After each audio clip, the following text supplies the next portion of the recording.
We are covering time temperature control for safety foods, also known as TCS foods, for the ServSafe Manager exam. Understanding this concept is not just about memorization, it's about recognizing why certain foods are hazardous and how the exam will test your ability to control those risks.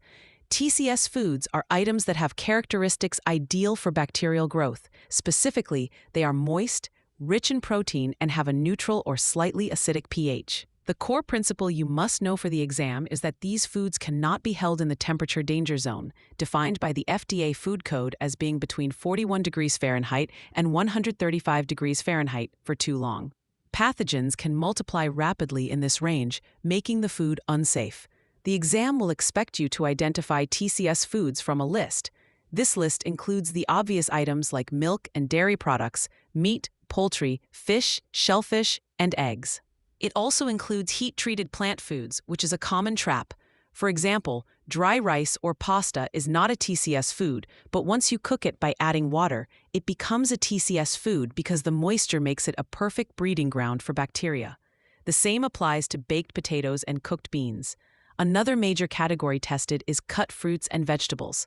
A whole melon or a whole tomato is not a TCS food because its outer skin provides a natural barrier. However, once you slice it, you introduce potential contaminants to the moist, nutrient-rich flesh, making sliced melons, sliced tomatoes, and cut leafy greens definite TCS foods. The list also includes some specialty items you must memorize: raw seed sprouts, tofu, and other soy proteins, and untreated garlic and oil mixtures.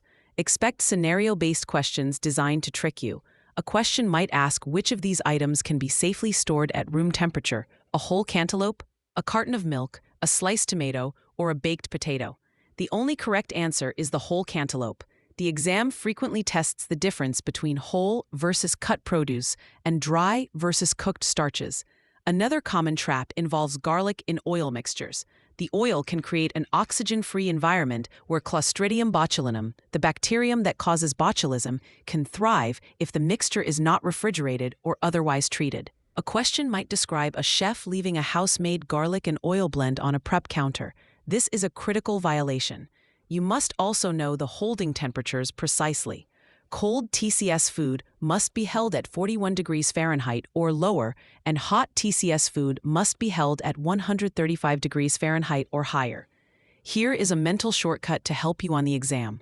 Think animal, vegetable, or cooked starch. If the food comes from an animal, it's almost always a TCS food.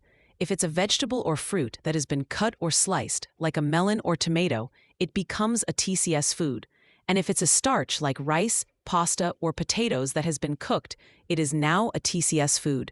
This simple phrase helps you quickly categorize most items the exam will throw at you. Remember, the key is that a change, like cutting, cooking, or sprouting, can transform a safe food into one that requires strict time and temperature control to prevent foodborne illness. For free practice questions, AI-powered explanations, and more exam prep tools, visit openexamprep.com. That's openexamprep, all one word, .com.